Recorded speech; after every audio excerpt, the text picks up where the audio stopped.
بسم اللہ الرحمن الرحیم۔ السلام علیکم۔ حضرت عبداللہ بن ابی حدرد اسلمی رضی اللہ تعالی عنہ کا شمار ان خوش بخت صحابہ میں ہوتا ہے جو بدر، احد، بنو مصطلق اور احزاب کے غزوات گزر جانے کے بعد حلقہ بگوش اسلام ہوئے، لیکن چند ہی دن بعد ان کو یہ عظیم سعادت نصیب ہو گئی کہ اللہ تعالیٰ نے ان کو کھلے لفظوں میں اپنے راضی ہونے کی بشارت دی۔ واقعہ یوں ہوا کہ حضرت عبداللہ بن ابی حدرد رضی اللہ تعالی عنہ نے ذی قعدہ 6 ہجری سے کچھ پہلے اسلام قبول کیا۔ چند دن بعد جب حضور نبی کریم صلی اللہ علیہ وآلہ وسلم 1400 جانثاروں کی معیت میں عمرہ کی نیت سے مکہ کی جانب روانہ ہوئے تو حضرت عبداللہ بن ابی حدرد رضی اللہ تعالی عنہ بھی آپ کے ہم رکاب تھے۔ اس وقت ان کی عمر 16 برس کی تھی اور ان کی مسیں بھیگ رہی تھیں۔ قریش مکہ کی مزاحمت کے پیش نظر حضور صلی اللہ علیہ وآلہ وسلم نے حدیبیہ میں پڑاؤ ڈال دیا اور حضرت عثمان غنی رضی اللہ تعالی عنہ کو کفار سے گفت و شنید کے لیے مکے بھیجا۔ قریش مکہ نے حضرت عثمان غنی رضی اللہ تعالی عنہ کو واپس آنے سے روک دیا۔ ادھر مسلمانوں میں یہ افواہ پھیل گئی کہ کفار نے حضرت عثمان رضی اللہ تعالی عنہ کو شہید کر ڈالا ہے۔ اس پر حضور صلی اللہ علیہ وآلہ وسلم نے صحابہ کرام رضی اللہ عنہم سے مخاطب ہو کر فرمایا، اگر یہ خبر صحیح ہے تو ہم عثمان رضی اللہ تعالی عنہ کا بدلہ لیے بغیر یہاں سے نہیں جائیں گے۔ صحابہ کرام اگرچہ بے سر و سامان تھے لیکن سب نے حضور صلی اللہ علیہ وآلہ وسلم کے ارشاد پر لبیک کہا۔ آپ ببول کے ایک درخت کے نیچے بیٹھ گئے اور اپنے ساتھیوں سے اس بات پر بیعت لی کہ جب تک دم میں دم ہے کفار سے لڑیں گے اور قدم پیچھے نہیں ہٹائیں گے۔ تمام صحابہ کرام رضی اللہ عنہم نے، جن میں حضرت عبداللہ بن ابی حدرد رضی اللہ تعالی عنہ بھی شامل تھے، نہایت ذوق و شوق سے جانثاری کی بیعت کی۔ تاریخ اسلام میں یہ بیعت رضوان کے نام سے مشہور ہے، کیونکہ اس موقع پر اللہ تعالیٰ نے بیعت کرنے والوں کو بدیع الفاظ اپنے راضی ہونے کا مژدہ سنایا۔ یقیناً اللہ تعالیٰ مومنوں سے خوش ہو گیا جبکہ وہ درخت کے نیچے تجھ سے بیعت کر رہے تھے۔ حضرت عبداللہ بن ابی حدرد رضی اللہ تعالی عنہ کی کنیت ابو محمد تھی اور وہ قبیلہ بنو اسلم سے تعلق رکھتے تھے۔ صلح حدیبیہ کے بعد حضرت عبداللہ رضی اللہ تعالی عنہ کو غزوہ خیبر، فتح مکہ، حنین اور تبوک میں شریک ہونے کی سعادت نصیب ہوئی۔ علامہ ابن اسیر رحمۃ اللہ علیہ کا بیان ہے کہ سرور عالم صلی اللہ علیہ وآلہ وسلم نے ان کو مالک بن عوف نصری کے حالات معلوم کرنے پر مامور فرمایا تھا۔ یہ خدمت انہوں نے کامیابی سے انجام دی۔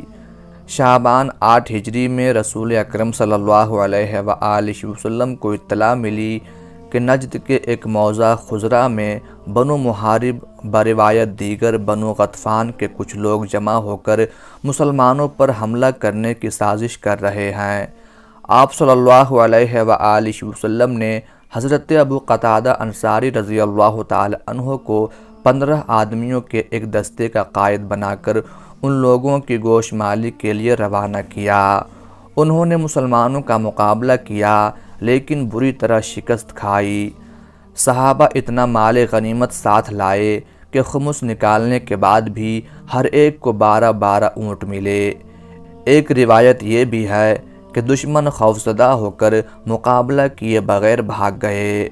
مسلمان ان کے مویشی ہانک کر مدینہ لے آئے۔ اس مہم کا نام مہم خزرہ یا سریہ محارب مشہور ہے۔ اس مہم میں حضرت عبداللہ بن ابی حدرد رضی اللہ تعالی عنہ بھی شریک تھے۔ انہوں نے اس کا حال اس طرح بیان کیا ہے، ہمیں رسول اللہ صلی اللہ علیہ وآلہ وسلم نے عظم پہاڑی کی آبادی کی طرف ماں چند مسلمانوں کے بھیجا۔ ان میں حضرت ابو قتادہ، حارث بن ربیع اور حضرت محلم بن جسامہ بن قیس رضی اللہ تعالی عنہما بھی تھے۔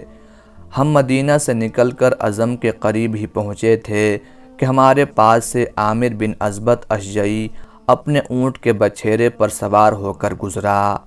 اس کے پاس تھوڑا سا سامان اور ایک مشکیزہ دودھ سے بھرا ہوا تھا۔ اس نے ہم لوگوں کو اسلامی سلام کیا۔ ہم اس پر ہاتھ اٹھانے سے رک گئے، لیکن محلم بن جسامہ رضی اللہ تعالی عنہ نے حملہ کر کے اس کو قتل کر دیا اور اس کے اونٹ اور سامان کو لے لیا۔ جب ہم حضور صلی اللہ علیہ وآلہ وسلم کی خدمت میں حاضر ہوئے اور آپ صلی اللہ علیہ وآلہ وسلم کو یہ واقعہ سنایا تو عامر بن ازبط کے قتل کو آپ نے پسند نہ فرمایا۔ اس موقع پر یہ آیت نازل ہوئی، اے ایمان والو، جب تم اللہ کی راہ میں یعنی جہاد کے لیے سفر پر نکلو تو تحقیق کر لیا کرو، اور اس کو جو تمہیں سلام کرے یہ نہ کہو کہ تم مسلمان نہیں ہے۔ تم ایک مسلمان کو کافر کہہ کر مارنے کے بعد مال غنیمت کی صورت میں دنیاوی زندگی کا سامان تلاش کرتے ہو تو یقین کرو اللہ کے پاس بہت اموال غنیمت ہیں۔ اس سے پیشتر تم بھی تو ایسے ہی تھے، پھر اللہ نے تم پر احسان کیا اور تم مسلمان ہو گئے۔ پس دوسروں کے بارے میں بھی تحقیق کر لیا کرو، بے شک اللہ تمہارے کاموں سے خبردار ہے۔ علامہ ابن سعد رحمۃ اللہ علیہ کا بیان ہے کہ رسول اللہ صلی اللہ علیہ وآلہ وسلم نے عامر بن ازبط اشجعی کی دیت یعنی خون بہا میں ان کے وارثوں کو 100 اونٹ دیے۔ حضرت عبداللہ بن ابی حضرت رضی اللہ تعالی عنہ بہت غریب تھے اور بڑی تنگ دستی سے گزر اوقات کرتے تھے۔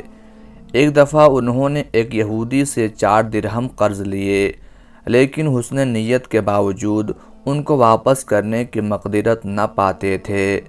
آخر یہودی نے بارگاہ رسالت میں ان پر دعویٰ کر دیا۔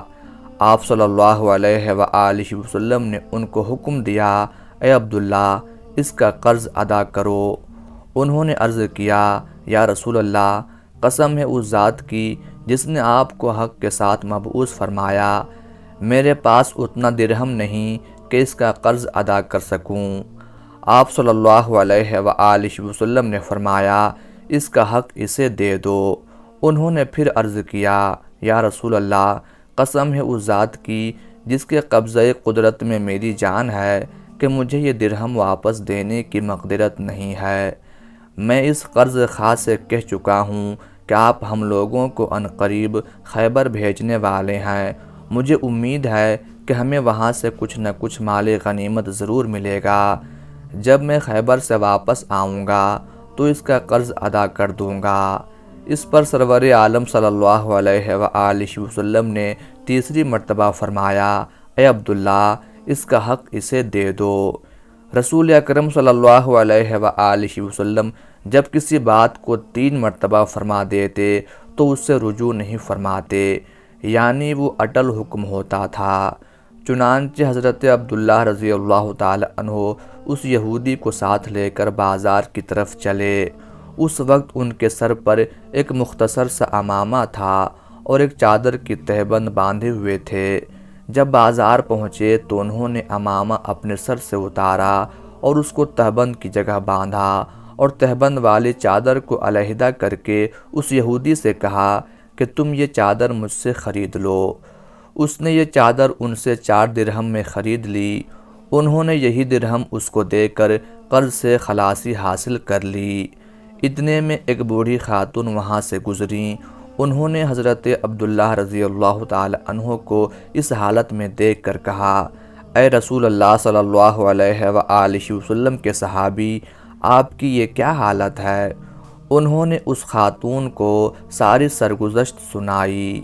نیک دل خاتون نے کہا، اچھا تو آپ میری یہ چادر لے لیں۔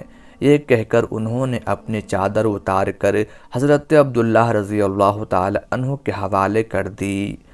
حضرت عبداللہ بن ابی حضرت رضی اللہ تعالی عنہ نے سن 71 ہجری میں وفات پائی۔ اس وقت ان کی عمر 81 برس کی تھی۔ اللہ تعالیٰ کی ان پر ہزارہ رحمتیں نازل ہوں، آمین یا رب العالمین۔